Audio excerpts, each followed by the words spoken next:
Bi, aja sok lungguh nang lemah lho. Jagani nek kacangmu tukul. Tukul li rumangsamu kacangku ki melet mengisor ta. Ya yo mbah aku lho urung tau roh kacangmu. Iso merambat teko lemah ki. Yo jagani, engko nek tukul malah sulaya to. Kowe ya tak kandhani wong lanang-lanang ya. Mbok kandhani apa? Aja sok lungguh ning dhuwur beras. Apa renek nggon apa piye? Lungguh nang dhuwur beras iki lho. Engko mundak beras entek, Lah entek parane nang ndi? pangani manukmu. Ayo. Lah rumangsane manuk kuwi gragas apa piye?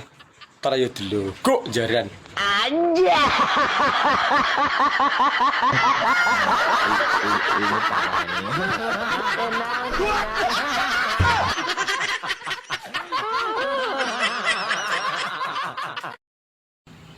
Muga-muga nomore ra kleru.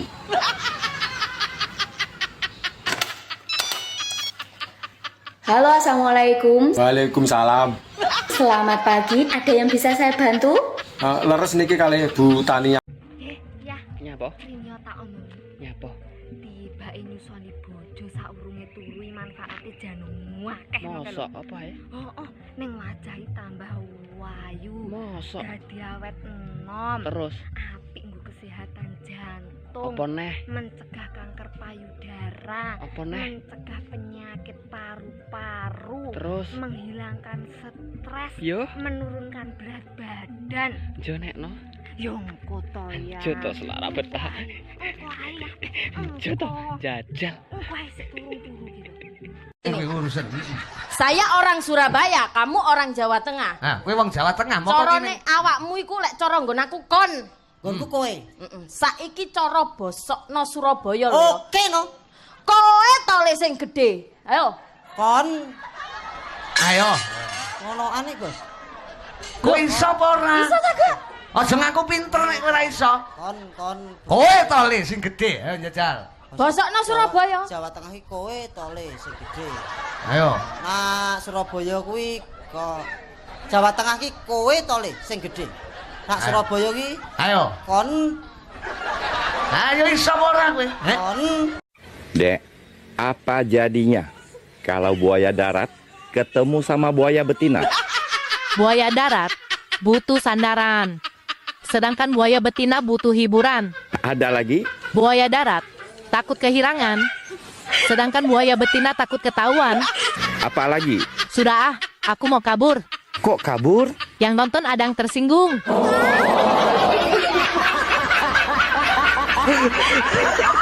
Dadi bojoku penak, Mas. Sampeyan sing lumah, aku sing ngobah.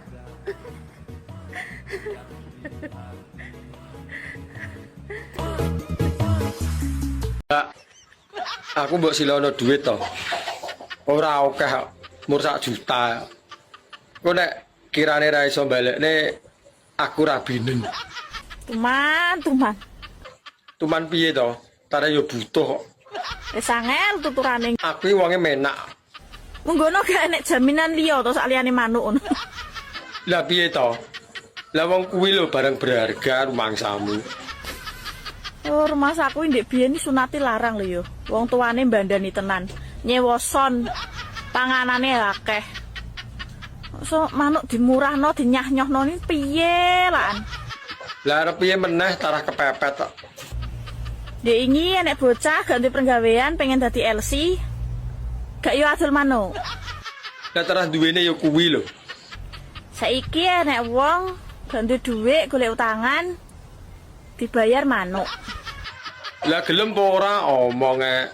Rumangsane aku ki wong wedok piye ngono lho rumangsane. Wong aku ki perempuan baik-baik, Ngerti aku nek kowe iki apik. pendiam, lemah lembut dan sopan santuy. Lah piye gelem apa ora? Duweku yo mur manuk. Kok ditawani manuk. Ae, asem tenan yo. Wis to, enak-enak ya.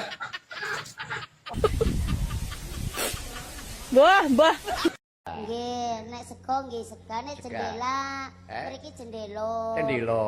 Nggih. Nek kates. Gandul. Nek nongko. Nggih nangka. Kates loro nongko tok. Nggih gandul-gandul nangka tok. Iya, iya, Jan. Nggih, beda-beda niku Pak Nom. Nggih. Angger gene kula enten kontal. Heeh. Mriki enten mboten kontal. Kontal nek di pasar. Berarti O lho, O kudu O. Ku sing iso jawab gareng kuwi. Reng, ana kontak kene apa, Reng? Jaluk tulup anu pecokan ndase kuwi. Ya ora. Lah, Mas lah. Akeh basa, akeh kata-kata. Aja takon kontal. Ora asale Pak Mantep ya takon karo aku ya kepengin melu takon. Nang meh ngontrak nang nggonamu ki mbayari piro? 500 500 sampai kapan? sampai hamil. Ya, langsung cash ya, 500 ya, cash ya. Awakmu saiki kok sombong men to. Dicat gedhe mben lho. Aja neh dibales. Dibuka lho ora. Aku iki kerja leng-celeng. Mbok kira aku ning kene iki dolan. Lho, kok jaran malah nyeleng-nyeleng nih. Lah rumangsamu sing kerja ya apa kowe tok. Aku lho ya kerja. Tapi mosok ora enek wektu blas. Lah, kowe lho, dapuranmu lho. Diamput. Kok teko dapur barang to. DM aku mbak aku ngono ki meneh butuhe tok arep ngutang dhuwit. Lah terus sapa lho sing arep utang duit kowe iki? Aku lho wis bayaran nyapa golek utangan. Rupa kaya tutup ompreng e. Rupa kaya tutup ompreng tapi ngangeni le. Rambutmu dhuwur kok apik men to, Bi? Abang karo ireng. Lah sing ngisor kira-kira piye? Diwehi werna apa ora kuwi? Ya, aku penasaran, Mas. Yo pengen ro ae. Iki karo abang rambut dhuwur, mata to. Oh, coklat tua karo ireng mata ngene lho. Iya, lah sing ngisor piye? Ora ro sing iso bayangno. Lah timbang kon bayangne mbok didudui nyapa? Parkirane warnane ngene apa meneh jerone. 3 warna. Wis ra karo-karuan nek no rupane. Warna ireng tok jembut apa desa. Kalau yo ora seneng lho warna neko-neko. Diomong desa yo mbok ben. Jembut minimal warnane 2-3 koyo nggonku. Karone lho, ning jero nggone lho, sapa sing ndelok? Jajal kaya apa?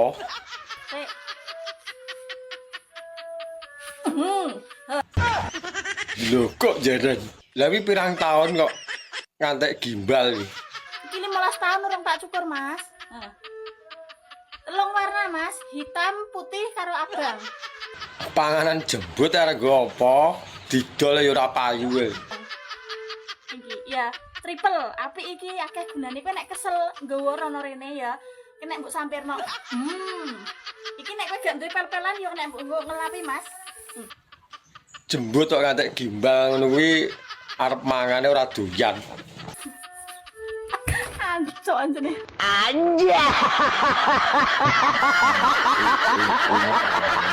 Wis membengi ditinggal turu ora dikeloni. Lah jare kon turu gase. Lha piye to, Dik? Iki turu awan ra turu bengi gase.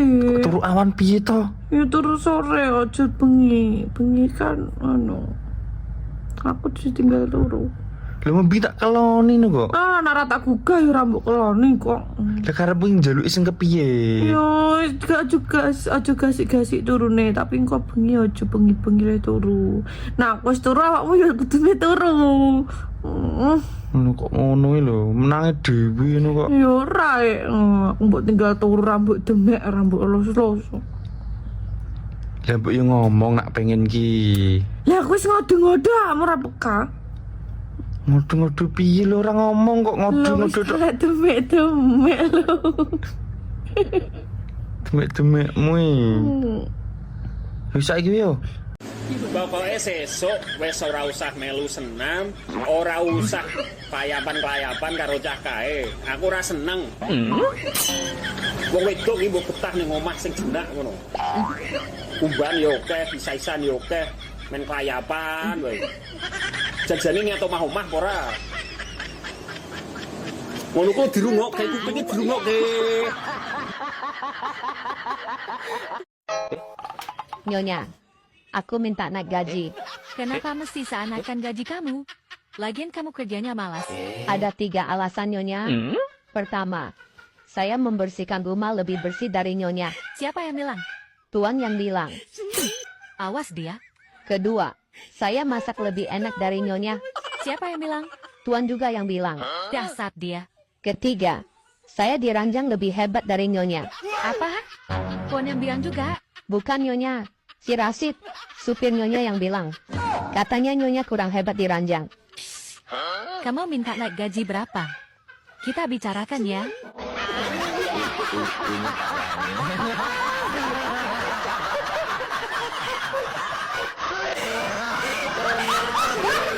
Aku loro wedok kabeh, kembar to. Siapa jenenge? Nini Irlina karo Nunu Irliana. Celukane Nini karo Nunu. Celukane siapa? Nini karo Nunu. Nek sing Nini kulite putih kaya buke. Lah Nunuke wireng, Mas. Dolan ning omah to ben ngerti. Nek sing Nini putih kaya buke kulite. Lah Nunuke wireng. Nunuke Ma, Dalem ayang papi. Mama lagi apa iki? Lagi pargoy. Pargoy apa? Kenah nyuci piring kok pargoy. Nah kok masih tanya lagi ngapain? Jelas-jelas mami cuci piring loh. Itu makanya mata itu ditaruh di wajah, jangan di dengkul. Mataku tak kayak bun-bunan ora nang dengkul. Celali lho minggu bengi maljum lho. Tahu lah malam Jumat kenapa? Duh, malam Jumat kok kenapa? Malam Jumat itu nanti malam Tommy kok. Ya malam Jumat itu ya malam, tapi gak ada malam Jumat atau sore-sore jam 3 gitu loh. Maksudku ki nanti malam ki nyicil lho, Mak. Wis dong ora to. Nyicil gimana toh? Lek ngawur. Wong nyicil gimana? Iku udah takon marahi meneh Tommy. Sarungmu itu loh pindah ganti yang celana sana loh. Wegah penang nggo sarung ora ribet. Ini kompretmu lek terbang gimana? Terbang yo ben to kok. Nanti malam mami mau pakai apa? Ah, yo pakai mrite papa, mosok pakai apa? Udah mandi sana loh. Yo tak mandi, pokoknya nanti malam aja lali lho. Iya ya Allah, kok kakean omah.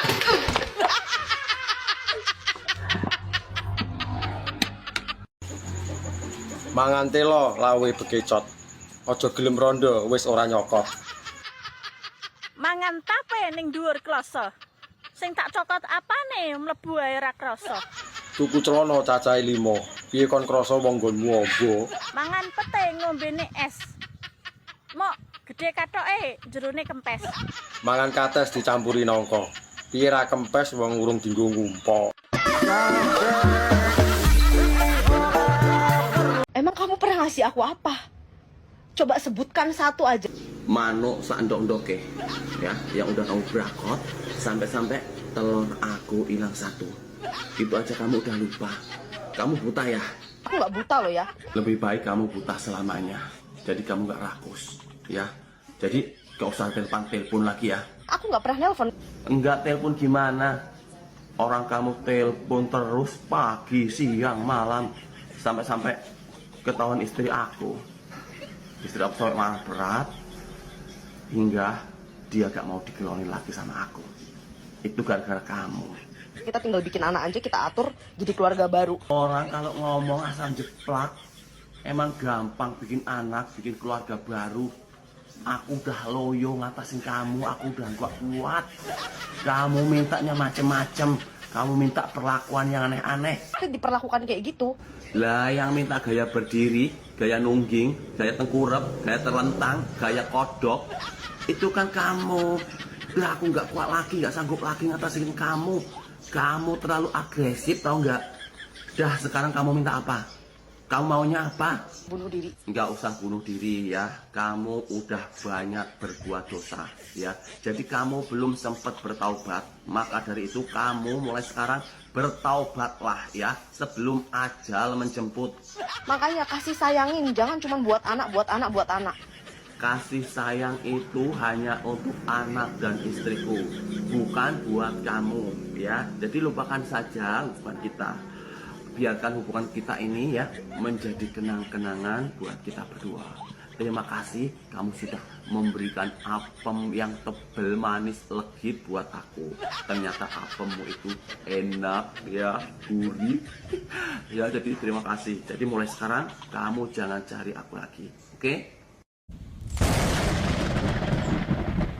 Mikir rabi. Rabi prayangga modal to, Ndes. Manukmu mbok katoki ora nang mbok pakani dosa. Iya, Ndes. Tapi aku cek mumet iki lho, cek mikir nang suran iki lho, Ndes. Aja mikir masalah angsuran. Ora dipikir diuber-uber det kolektor aku, Ndes. Blok meni piye? Tak tutupi. Beh, tenan iki, Ndes. Suwun ya, Ndes ya. Gue triplek. Jancuk tak kira tenanan, Ndes. Aku wis semangat iki mau. Gak suka aku. Anja.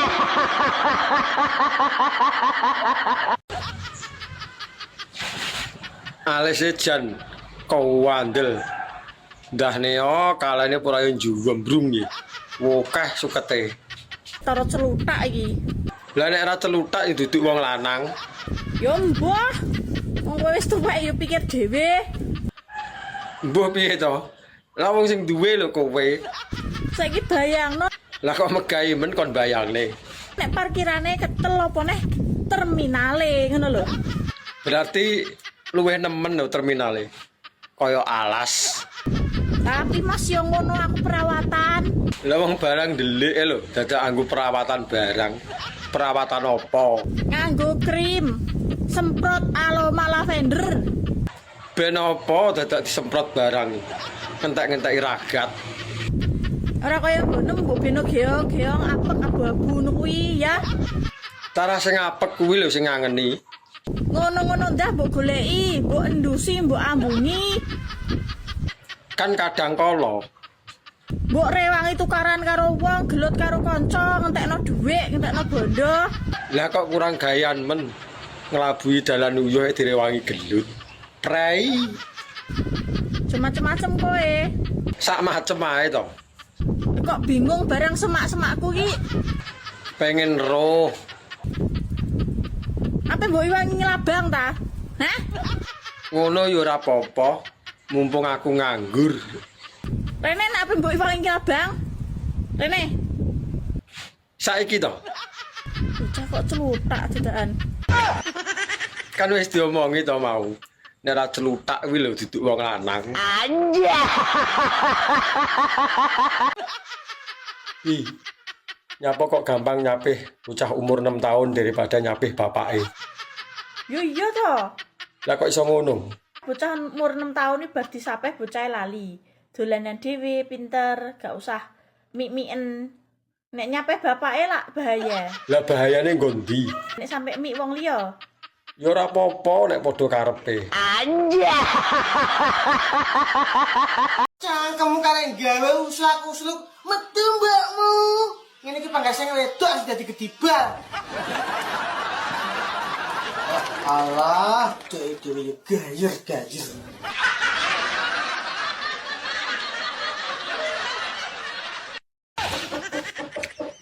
Mbak Mia, Apa? aja galak-galak to dadi wong. Lak celuk tok ae. Ora mbok kei popo mbok celuk tok ae. Gampang kok tak wae jajan, aku tuku jajan wokeh. Wani. Lah nyapa ora wani? Wong sik Padang lho. Jogok jaran. Ora sanesu-nesu to. Engko tak wae jajan. Ceritanya aku mau tuku jajan sing saka ketan karo kacang ngono lho. Ora takok.